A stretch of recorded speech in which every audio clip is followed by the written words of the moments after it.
बिस्मिल्लाहिर्रहमानिर्रहीम, अस्सलाम वालेकुम। प्रोग्राम न्यूज़ टॉक यशमीन जमाल के साथ मैं हूं माहा इकबाल। जहां एक तरफ हुकूमत शंघाई ताउन तंजीम के 23वें इजलास की मेज़बानी करने के लिए काफ़ी पुरजोश है और इस इजलास से काफ़ी तवक्कुआत भी वाबस्ता हैं। इस सिलसिले में मुख्तलिफ वफूद की आमद का सिलसिला भी जारी है। आज पाकिस्तान के देरीना दोस्त चीन के वज़ीर आज़म पाकिस्तान पहुंचे। नूर खान एयरबेस पर वज़ीर आज़म पाकिस्तान ने उनका शानदार इस्तकबाल किया।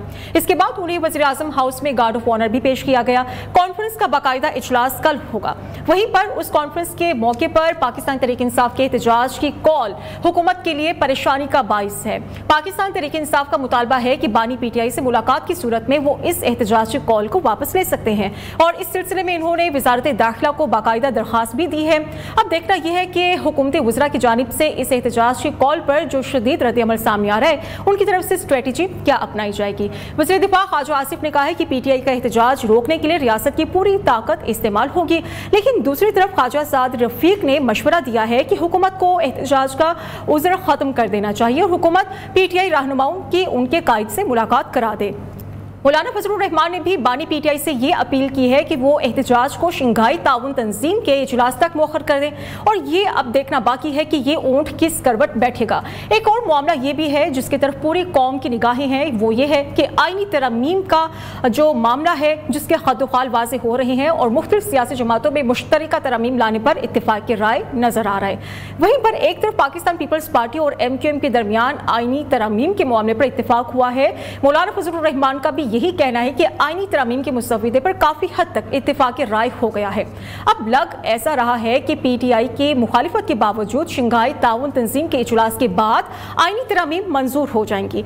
चलें जी, पैनल को इंट्रोड्यूस कराऊं तो पाकिस्तान तहरीक इंसाफ से मोहम्मद अली सरफराज साहब ने मुझे ज्वाइन किया है। पाकिस्तान पीपल्स पार्टी से सहर कामरान साहिबा होंगी और पाकिस्तान मुस्लिम लीग नून से मुझे ज्वाइन करेंगे खेलदास कोस्तानी साहब। तो पहला सवाल मेरा अली सरफराज साहब आपसे होगा, क्योंकि अभी पूरी दुनिया की नज़रें पाकिस्तान पर हैं। हम देख रहे हैं कि मुख्तलिफ ममालिक के जो तकरीबन 200 डेलीगेशंस यहाँ पर पाकिस्तान आ रहे हैं और एक बड़ी अचीवमेंट भी है पाकिस्तान के लिए यकीनी तौर पर। तो इस तमाम सूरत हाल में हम देखते हैं कि आपकी तरफ से एहतजाज की कॉल दी गई है, वो भी 15 अक्टूबर को। इस बात को बड़ा क्रिटिसाइज किया जा रहा है। पहले तो आपकी डिमांड्स क्या हैं, क्या तहफ़्फ़ुज़ात हैं कि आपको इतनी ज़रूरत दरपेश आ गई कि आप उसी दिन ही एहतजाज की कॉल दे रहे हैं जब तमाम नजरें पाकिस्तान पर होंगी।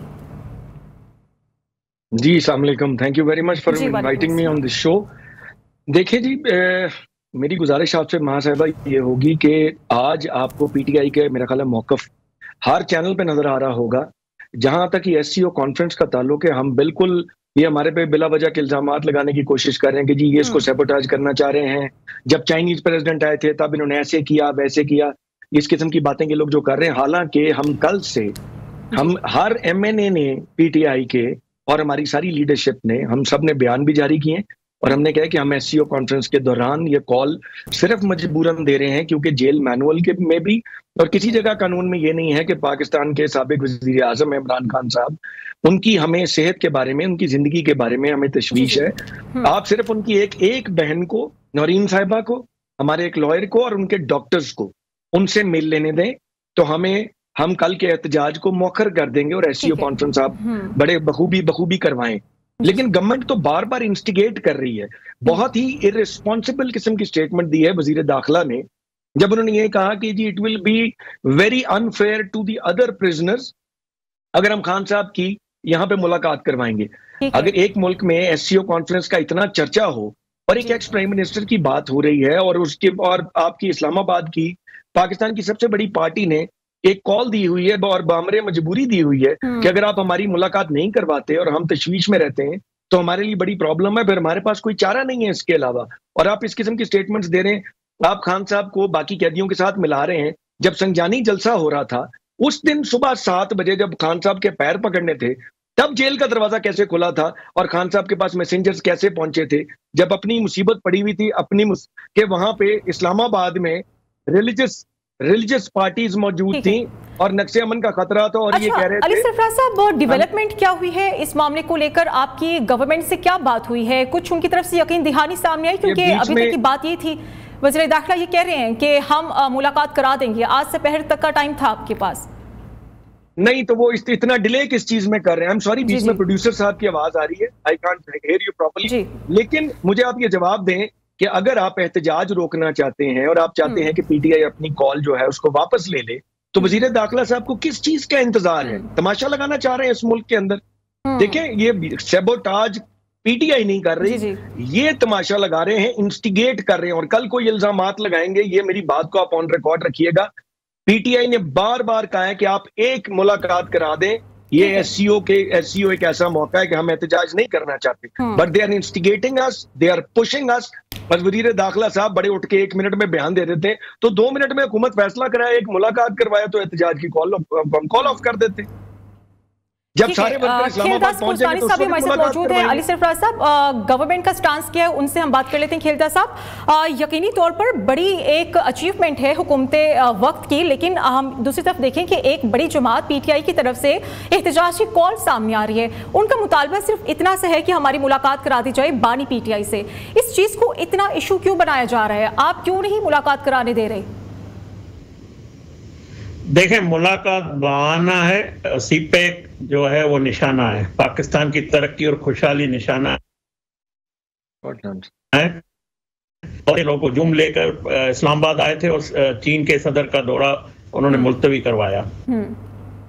ठीक है सहर साहिबा, सूरत हाल आपके सामने है कि इस वक्त एससीओ कॉन्फ्रेंस होने जा रही है और तकरीबन कई ममालिक के जो 200 से ज़ायद डेलीगेशंस हैं वो पाकिस्तान की तरफ रुख कर रहे हैं। तमाम नजरें पाकिस्तान पर मरकूज हैं, लेकिन इस तमाम सूरत हाल में हम देख रहे हैं कि पाकिस्तान तहरीक इंसाफ उठती है और उसकी तरफ से एहतजाज की कॉल दी गई है। मुतालबा सिर्फ ये है कि हमारी एटलीस्ट मुलाकात करा दी जाए बानी पीटीआई से, क्योंकि उनकी तहफ़्फ़ुज़ात हैं कुछ कि बानी पीटीआई शायद इस वक्त सही हालत में नहीं, उनकी तबीयत के हवाले से कुछ कंसर्न हैं।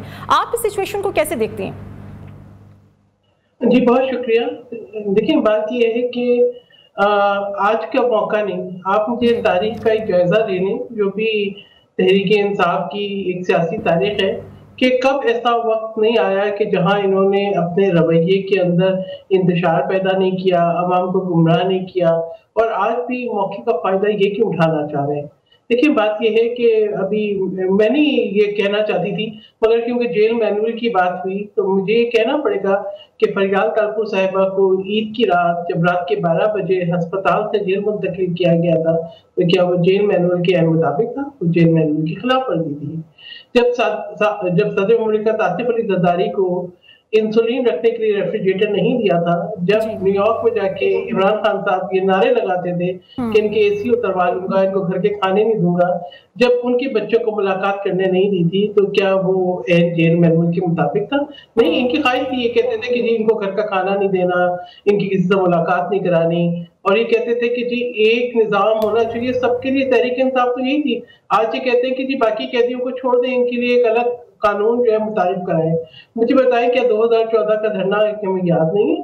क्या उस वक्त उन्होंने लोगों को जो है उकसाया नहीं, इश्तिहार नहीं दिलाया कि हुंडी से पैसा भेजें? क्या वो मुल्क के मफादात के मुताबिक था? क्या उस वक्त उन्होंने पार्लियामान पे हमला नहीं किया? क्या उस वक्त उन्होंने जो है पीटीपी के ऊपर हमला नहीं किया? क्या उस वक्त उन्होंने मुल्क के को नुकसान नहीं पहुंचाया? क्या वो एन मुताबिक था? फिर जिस तरीके से इन्होंने एक नो कॉन्फिडेंस मूव आने के बाद अपने मेंबरान को जबरदस्ती वजीफे लिए और कोशिश की गई या तो पार्लियामेंट डिसॉल्व हो जाए या ये छोड़ जाए, क्या वो बिल्कुल आइन के मुताबिक था कि इनको ये करना चाहिए था, कि मुल्क के मफाद में था? फिर जिस तरीके से इस्लामाबाद की ग्रीन बेल्ट जलाई गई, जिस तरीके से एक साइकिल को जो है इसका इश्तिहार लगाया गया और उसके लोगों को गुमराह किया, इश्तिहार दिलाया गया, वो एन मुताबिक था?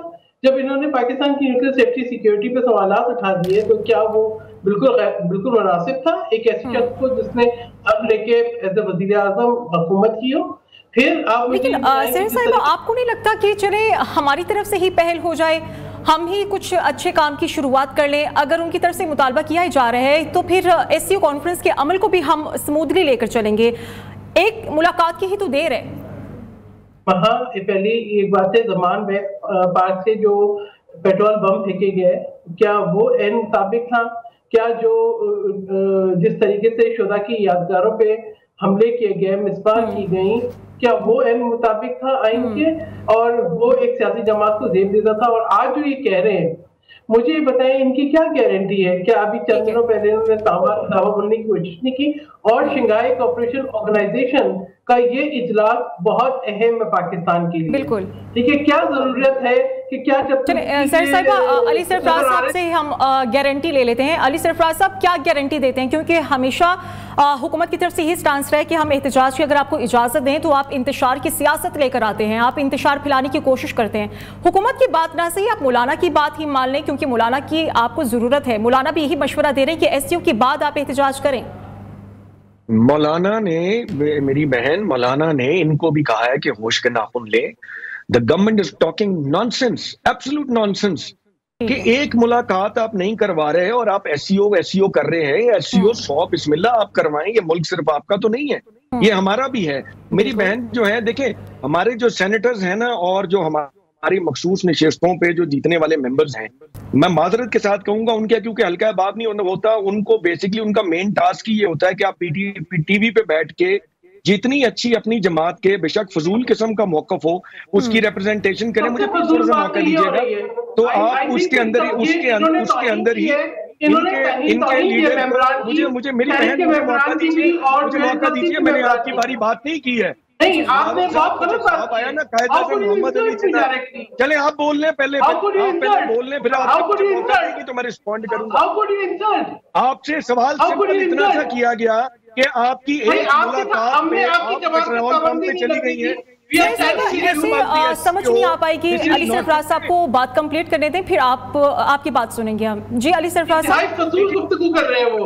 इनके लीडर को बिलावल भुट्टो साहब को ख्वाब में कायदे आज़म मोहम्मद अली जिन्ना साहब आए और उन्होंने कहा है कि ये कॉन्स्टिट्यूशनल अमेंडमेंट बड़ी जरूरी है। मेरे ख्याल में उनके नाना भी उनके ख्वाब में शायद आ जाएं और उनको आके कहीं बता दें कि मेरे नवासे ये जो कॉन्स्टिट्यूशनल अमेंडमेंट, कायदे आज़म भी बहुत बड़े उस मुस्लिम उम्मा के लीडर थे, उन्होंने उनको ये भी बताया होगा कि ट्रैकोटमी ऑफ पावर का आप क्या करेंगे। आपकी सुप्रीम कोर्ट, आपकी अदलिया किसी भी पार्लियामेंट के एक्ट को रिव्यू कर सकती है और टर्न डाउन कर सकती है। क्यों आपकी पीपल्स पार्टी वालों की जान निकली हुई है कि 25 तारीख से पहले अगर अमेंडमेंट्स ना हुई, जो कि बिलावल साहब कह रहे हैं, तो हमें उसका फायदा नहीं होगा। पर्सन स्पेसिफिक कवानीन कर रहे हैं। भुट्टो साहब की रूह को आपने तड़पा दिया है आपकी जमात ने। मुझे समझ नहीं आती है, how do you come and defend your party on this kind of an affair. आपसे तो मौलाना फजलुर रहमान साहब, जिनके साथ हमारे बड़े इख्तलाफात रहे, आफरीन है उनको जो पाकिस्तान के कानून के साथ खड़े हुए हैं। आपका तो ताल्लुक वास्ता ही कोई नहीं है कानून के साथ। तो आप और मुस्लिम लीग। ठीक है सर साहिबा, कहा यह जा रहा है कि पाकिस्तान पीपल्स पार्टी ज्यादा पुरजोश है नून लीग से भी ज्यादा आईनी तरमीम को लेकर। लेकिन अगर हम 2019 के सेनेट की इलेक्शंस की बात करें, तब ये सूरत हाल पैदा हुई थी। तो उस वक्त शहबाज शरीफ और बिलावल भुट्टो की तरफ से ये बात की गई थी कि जिसने पार्टी पॉलिसी के खिलाफ वोट दिया उसने मुल्क और जमहूरियत के साथ गद्दारी की। लेकिन आज फिर ये सूरत हाल पैदा होगी तो आपके लिए काबिल कबूल होगी? आज तो वो अपने ही बयान की नफी नहीं करेंगे। सबसे पहले तो मैं आपसे रिक्वेस्ट करूंगी, दरखास्त करूंगी कि आप बात मुकम्मल होने दिया करें, सुना करें कि कौन क्या बात कर रहा है।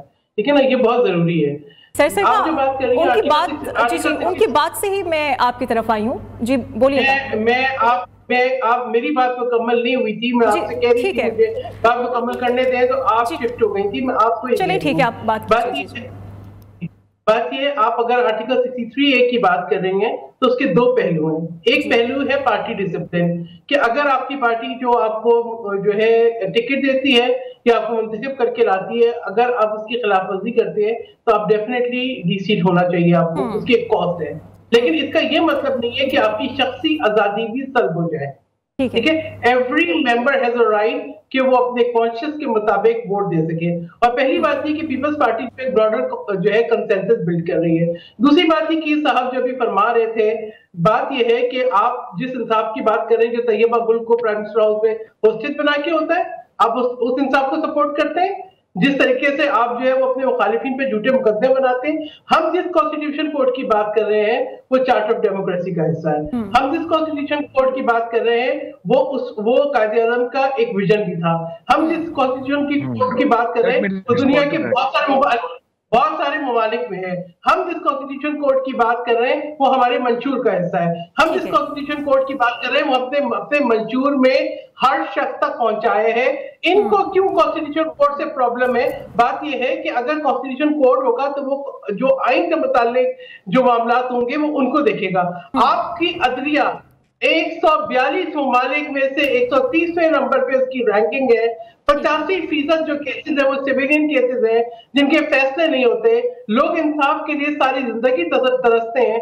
अगर आज एक कॉन्स्टिट्यूशनल कोर्ट बनती है, इनका मतलब ये नहीं कि वो कॉन्स्टिट्यूशनल कोर्ट से प्रॉब्लम है, ये मुखालिफत बराए मुखालिफत है कि आपने तो जब रेजोल्यूशन पास हुई थी जो है फलस्तीन के लिए, आपने तो उसकी भी मुखालिफत की थी। आपने कहा था हम इसमें नहीं इसको नहीं सपोर्ट करते, आपने उसके लिए वोट नहीं किया था।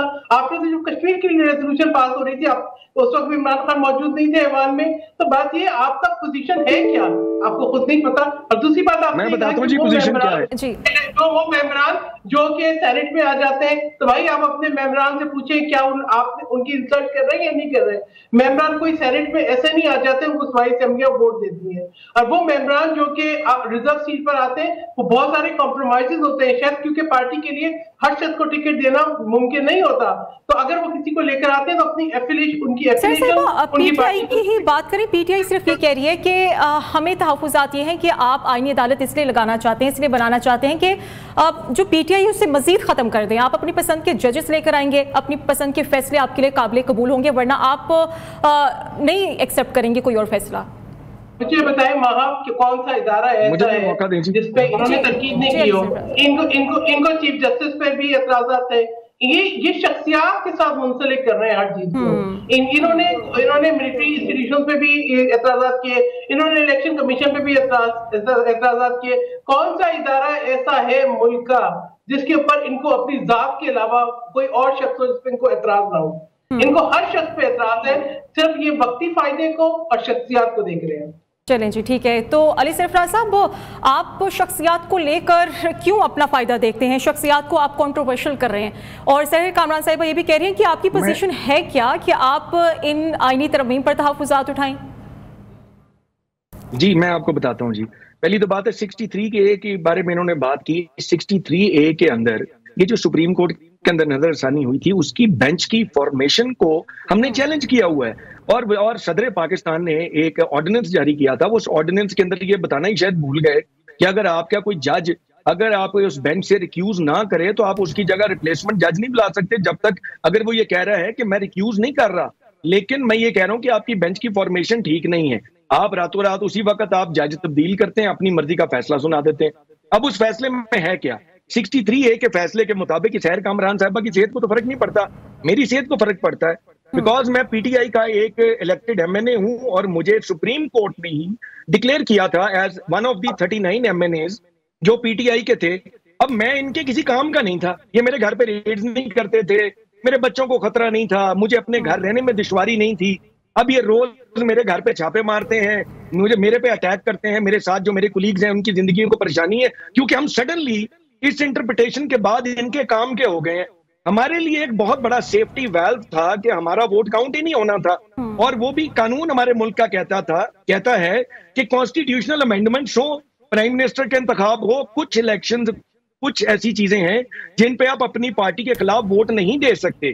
ये वो इनको क्योंकि उस वोट की जरूरत है और इनके पास वो नंबर्स नहीं है, मुझे जरा थोड़ा सा एक्सप्लेन करने दें, इसलिए ये उसको डिफेंड करेंगे।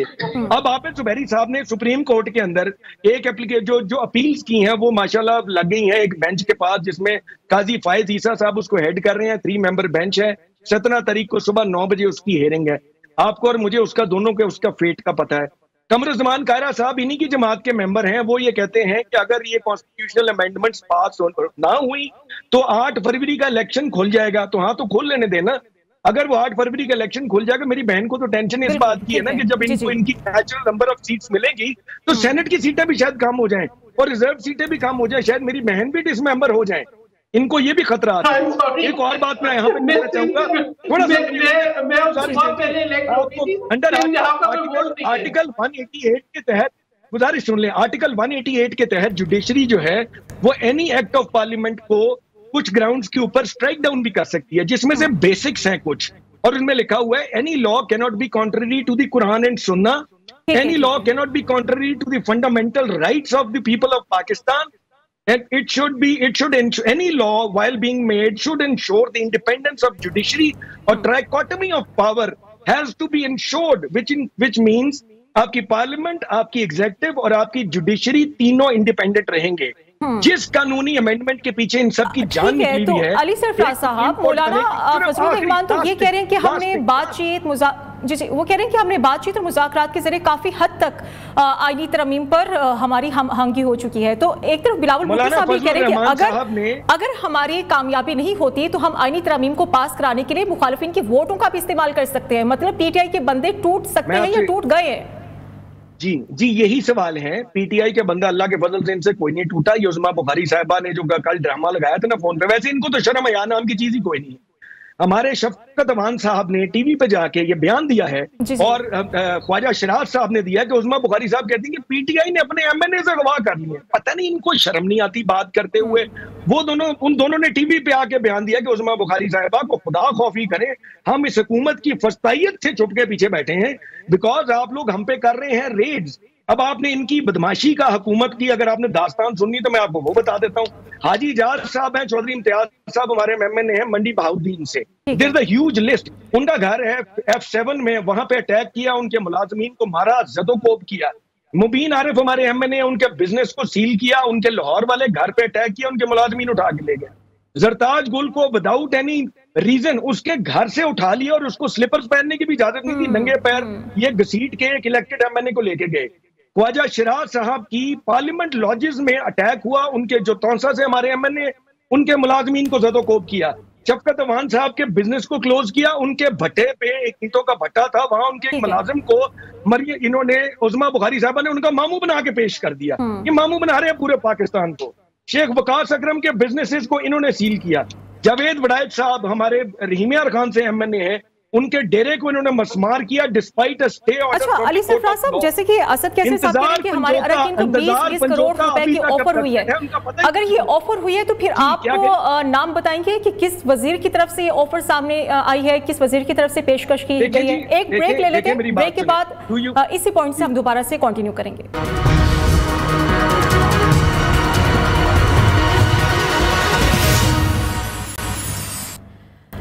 वेलकम बैक नाजरीन। सहर साहिबा, मेरा सवाल आपसे होगा कि आईनी तरमीम को लेकर हुकूमती इत्तेहाद की तैयारी कैसी है? क्योंकि पीटीआई की तरफ से ये बात की जा रही है कि हुकूमत के शायद नंबर्स पूरे नहीं है, उन्हें नाकामी नजर आ रही है, इसलिए वो हमारी फैमिलीज को, हमारे कारकुनान को अगवा कर रही है, तशद्दुद का निशाना बना रही है। वहाँ पीपल्स पार्टी की एक तारीख है, ना हमें किसी को अगवा करने की जरूरत है, ना ही इनको अपने मेंबरान पे इतना ये सोचना चाहिए। अगर किसी के पास हकीकी कोई सबूत है तो वो सामने ले आए। अब बाहर इस किस्म की गुफ्तगू करने से मैं नहीं समझती कि कुछ हासिल होगा। इनको थोड़ा सा जो है ना देखना चाहिए कि 2018 में आरटी सिस्टम कैसे बैठा था, उस वक्त जहाज भर के कैसे मेंबरान आए थे, क्या तारीख है इनकी, ये तमाम चीजें सामने रखें। बाकी ये कि जहां तक कि पैक्सन पीपल्स पार्टी है, उसने हर सतह पे कंसेंसस बिल्ड करने की कोशिश की है, न सिर्फ पार्लियामान में जिसमें इनके अपने मेंबरान भी शामिल हैं, मुफ्ती शरीफ में कमेटीज के अंदर, तो एक कंसेंसस डेवलप हो रहा है पार्लियामेंट के अंदर भी। और इनके भी जो सेम मेंबर्स हैं, they are not in this के हक में नहीं है कि आप जो है वो इस तरह से शंघाई कोऑपरेशन ऑर्गेनाइजेशन के इजलास के मौके पर आप जो एहतजाज करें। मैं समझती हूँ पाकिस्तान के शहरी भी जो है इसके हक में नहीं होंगे। पीपल्स पार्टी ने न सिर्फ जो है पार्लियामान में बल्कि बार कौंसिल से जाके जो है पीपल्स पार्टी मिली है। पीपल्स पार्टी ने जो है मीडिया के जरिए जो है एक हम आहंगी, एक ट्रस्ट क्रिएट करने की कोशिश की है और उनको एतमाद मिल गया है। सिविल सोसाइटी के तमाम सेगमेंट से पीपल्स पार्टी मिली है, हर तबका फिक्र के साथ राब्ता कर रही है अपने लोगों के साथ। हमने अपनी जो हमारी अमेंडमेंट थी हमने उसको पब्लिक किया है ताकि उसके अंदर आवाम की राय भी आ जाए। तो एक कंसेंसस डेवलप कर रहे हैं। अगर हमें बुलडोज करना होता तो बुलडोज जो है हम पहले दिन ही कर लेते। पीपल्स पार्टी ने उन तमाम शिकों पे जिन पे पीपल्स पार्टी को तहफ्फुज़ात थे, यानी आर्टिकल 8 पे, मिलिट्री कोड्स पे, अगर इनकी जमात पे पाबंदी नहीं लगी तो उसके अंदर पीपल्स पार्टी का एक बड़ा किरदार है कि पीपल्स पार्टी जो इंसानी हकूक हैं और जो जमहूरियत उनकी जो है गारंटर है। हम समझते हैं कि हमारे ऊपर ये बड़ी जिम्मेदारी है। तो पीपल्स पार्टी ने एक बड़े मुस्बित तरीके से जो है आगे बढ़ी है। अगर इनके जो है सियासी लीडर्स जो हैं, इनके जो जमहूरी पार्लियामानी लीडर्स हैं, क्या वो बिल्कुल इन्वॉल्व हैं इस तमाम जो है मशावरत के अंदर, तो अब ये कोशिश करना कि एक कंसेंसस बिल्ड हो जाए, मैं नहीं समझती उसके अंदर कोई खराबी है। तो we are trying to build consensus और इसी के लिए हर सतह पे रास्ते हैं। तो हमारी मुल्क को मुकम्मल तैयारी है और बहुत हमारे पास मुस्बित जो है इस बात के जो है वो इशारे और इंडिकेटर्स हैं। हाँ, जहाँ पे तहफ्फुज़ात होंगे क्या 18वीं अमेंडमेंट के बाद के तमाम अमेंडमेंट पास नहीं हो सकती थी? पीपल्स पार्टी ने सिर्फ वो पास की जिसके ऊपर कंसेंसस डेवलप था, और उस वक्त भी जजों की जो एक तैनाती का तरीकेकार था वो हो गया था, मगर इफ्तिखार चौधरी साहब ने अपना प्रेशर यूज किया, ब्लैकमेल किया और 19th अमेंडमेंट पास कर दिया। जी जी, तो अली सरफराज साहब, बात यही आ रही है कि एहतजाज उस टाइम आप कर रहे हैं जब एससीओ कॉन्फ्रेंस होने जा रही है, जैसे कि सर कामरान साहब अभी कह रहे हैं कि ये बात समझ से बाहर है। अगर हम तलाल चौधरी की बात करें, वो भी ये कह रहे हैं कि पीटीआई के बानी से जो मुलाकात है वो सिर्फ बहाना है, लेकिन आपका मकसद ये है कि एससीओ कॉन्फ्रेंस को सबूताज किया जाए, इसको किसी तरीके से ख़त्म करने की कोशिश की जा रही है आपकी तरफ से। तो फिर आप ही थोड़ी सी जिद ख़त्म कर दें, आप ही आगे बढ़ने की कोशिश करें। आपसे मेरी बहन मैं गुजारिश करूं, मेरी बहन बड़ी जल्दी नाराज हो जाती है जब को मैं को हार्श बात करता हूं, और ये कह रही हैं कि जी इनको समझ नहीं आ रही कि पीटीआई जी एससीओ कॉन्फ्रेंस के, मैं बार बार एक बात कर रहा हूं सारी, अभी साद रफीक साहब का आपके प्रोग्राम के अंदर नीचे टिकर चल रहा है कि पीटीआई का उनको उनके बानी से मिला दें, एक छोटी सी डिमांड है उसको पूरा कर दें। जी जी। सारी जमातें मिल के एक ड्रामा रचाए हुए हैं कि नहीं जी नहीं ये पीटीआई जान के कर रही है। भाई इनको मसला क्या है? मैं अफवाह में रहे इस सारे मामले में। Look at the position we are in. ये बार बार एससीओ करी जा रहे हैं। 2 मिनट की एक मुलाकात करा रहे हैं, हमें हौसला हो जाएगा, हम कॉल विड्रॉ कर लेंगे। इनके पास कोई लॉजिकल जवाब है ही नहीं। ये घुमा फिरा के कभी पेट्रोल पंप पे चले जाएंगे, कभी ये 9 मई पे चले जाएंगे। केपी के हाउस भी तो चीफ मिनिस्टर पंजाब का, चीफ मिनिस्टर केपी का घर था, उसके भी सारे दरवाजे टूटे हुए हैं। हमने भी वो टूटे ही रहने देने हैं। हमने उनका भी हमने वीडियो चलानी है, वहां हमने म्यूजियम बना देना है। अब लोगों को रोज ले जा के ना बसें भर के स्कूलों के बच्चों को दिखाया करेंगे। खुदा के वास्ते अब आप 9 मई से आगे मूव करें। अब तो ये केपी के हाउस वाला सानिया, वो भी कोई छोटी जगह तो नहीं थी, एक इकाई है, सूबा है आपका, और आपके एक सूबे की एक जुरिस्डिक्शन है उस हाउस की हद तक। उसके बाद जो आप सुप्रीम कोर्ट की अमेंडमेंट, आप एक देखिए ये किस तरीके से ये डिफेंड करते हैं। आइन के पासदार भुट्टो साहब की फैमिली थी जो हमेशा से कहलाती थी, इनको तो हम तो कुछ जमहूरी समझते, उन्होंने जनाजा निकाल दिया आइन का। सुप्रीम कोर्ट का चीफ जस्टिस वजीर आजम साहब की दरखास्त के ऊपर प्रेसिडेंट साहब लगाएंगे, और वो चीफ जस्टिस और प्रेसिडेंट साहब और चीफ में और वजीर आजम बाद में मिलकर बाकी जज भी लगाएंगे।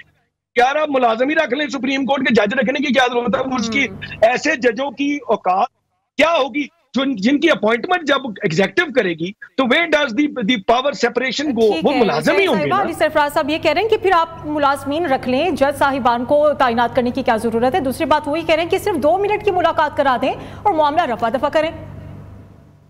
देखिए, पहली बात है, वहाँ we are not the government, ठीक है, हम पार्लियामान में बैठे हैं, साथ ही चीज। दूसरी बात ये कि हुकूमत ने जो इकदाम लेती है वो अपने जो मामला है सामने उनको रख के करती है। ये तो मैं समझती हूँ कि आप लोगों ने गलत रवायतें कायम की, आप लोगों ने जो है ना मुलाकात पे पाबंदियां की, आपने जो है ये इस नहज पर आप लेकर आ गए हैं कि आज ये सब चीजें प्रैक्टिस हो रही हैं।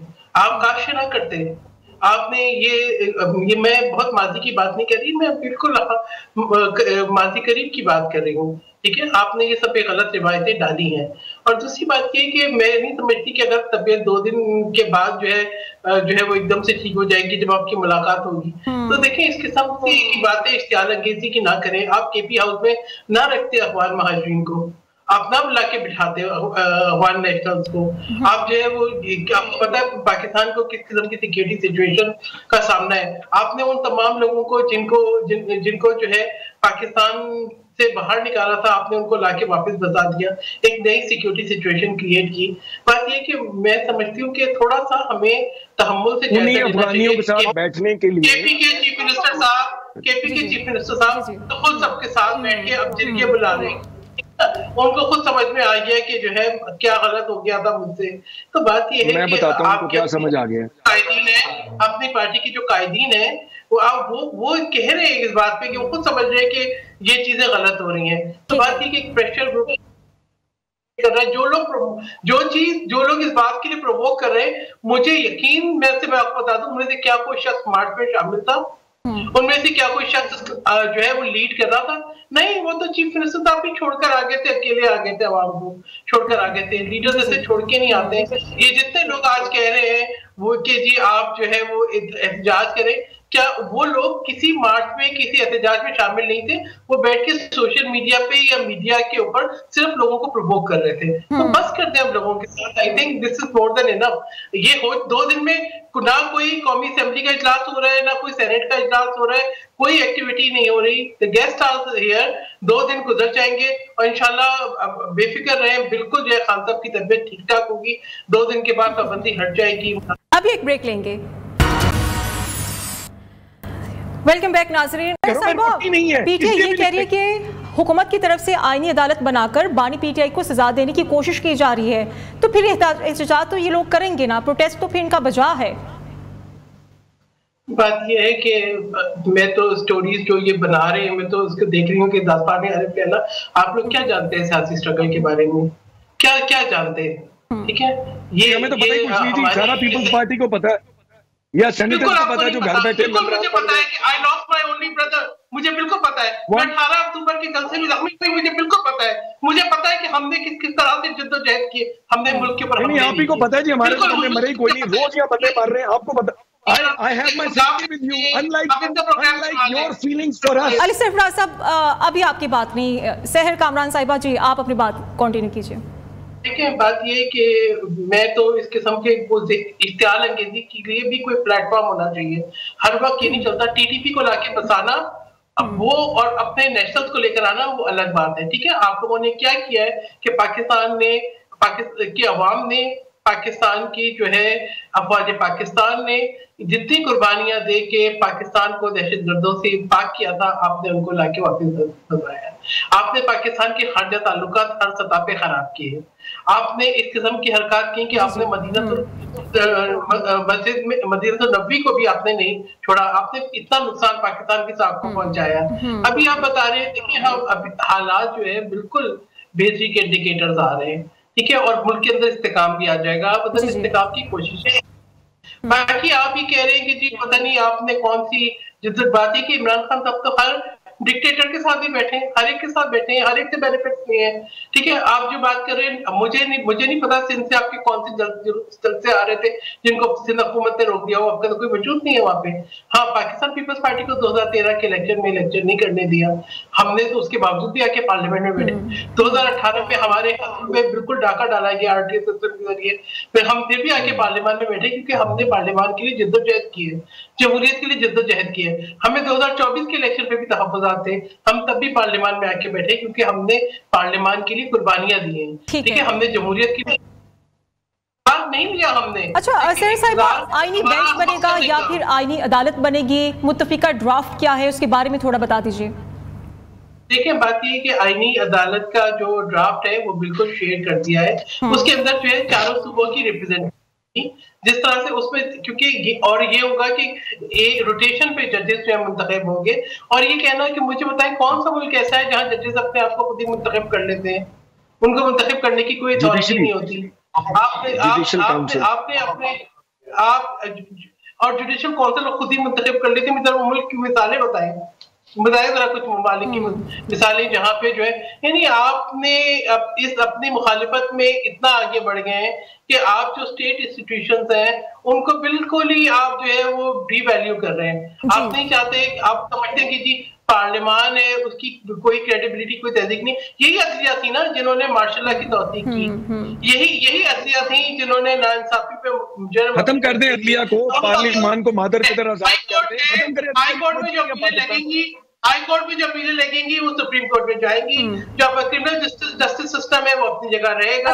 सर लास्ट कमेंट ले लेते हैं अली सरफराज साहब से, उनसे हम पूछ लेते हैं कि पीटीआई आखिर चाहती क्या। अली सरफराज साहब बता दें, ना तो आप आईनी अदालत चाहते हैं, ना आईनी बेंच चाहते हैं, आईनी तरमीम भी नहीं चाहते, फिर क्या चाहते हैं आप लोग? सिर्फ फड्डा ही करना आप लोगों ने। देखें जी, जिन हालात में मैं आपको बताता हूँ जी, हम मौलाना फजलुर रहमान साहब के साथ हम उनका ड्राफ्ट हम भी शेयर कर रहे हैं, उनकी बात भी हम सुन रहे हैं, लेकिन हमारा प्रिंसिपल स्टांस ये है कि अभी हाउस कंप्लीट नहीं है। ये सारा मेलाफाइडी है, ये सारी मिली भगत है, पर्सन स्पेसिफिक है, कानून की धज्जियां उड़ा रहे हैं। हम तो इन कॉन्स्टिट्यूशनल अमेंडमेंट्स पे वोट नहीं करेंगे और ये इनके पास भी नंबर, और ये कर नहीं सकते क्योंकि इनके पास नंबर नहीं है, अनलेस के ये हमारे मेंबर्स को ज़दोकोब करें या लोगों के ईमान खरीदने की कोशिश करें। ये तो बिल्कुल है कि इनको तो बड़ा क्लियरली पता है ये अमेंडमेंट हो ही नहीं सकती। मौलाना साहब ने जो बात की है बड़ी रीजनेबल बात की है। अगर मेरी गुजारिश, मैंने आपकी बात सुनी, मौलाना साहब ने जो बात की है, उन्होंने कहा कि मैंने तो टैली चेक की है कि 150 सारा आईनी केस है, उसके लिए तो आप बेंच बना लें, आपको एक अदालत की, इनको अपने वेस्टेड इंटरेस्ट के लिए अदालत की जरूरत है। अगर ये केसेस की पेंडेंसी की बात करते हैं, पंजाब में 60 जजों की आपके पास गुंजाइश है, 36 जज लगे हुए हैं, 24 सीटें खाली हैं। लोअर कोर्ट्स के ऊपर बर्डन ज्यादा है कि सुप्रीम कोर्ट ऑफ पाकिस्तान पे जाके बर्डन ज्यादा है। 24 जज ये वहां पे इंडक्ट नहीं कर रहे पंजाब के अंदर, और यहाँ पे इनको इतना इनकी तबीयत खराब हो रही है कि लोगों अली सरफराज साहब, मौलाना साहब तो ये कह रहे हैं कि काफी हद तक हम आंकी हो चुकी है, अब फिर पीटीआई की स्ट्रेटेजी क्या होगी, पीटीआई क्या करेगी फिर? देखिए जी मौलाना हम तो वोट नहीं करेंगे, हम तो किसी सूरत भी वोट नहीं करेंगे। और मेरे ख्याल में मौलाना साहब भी जिन चीजों पे हम आहंगी कह रहे हैं, मौलाना साहब इस मुल्क के आईनी निजाम का सौदा इनके साथ नहीं करने लगे। जो उनकी स्टेटमेंट्स आई हैं और जो उन्होंने हमें भी एश्योरेंसेस दी हैं, हम मैं आपको बताता हूँ, जो कमेटी बनी थी जिसमें एक सब कमेटी इन्होंने बनाई है, वो कमेटी एक्चुअली बनी थी पार्लियामेंट के ऊपर जो अटैक हुआ था, उस अटैक को इन्वेस्टिगेट करने के लिए।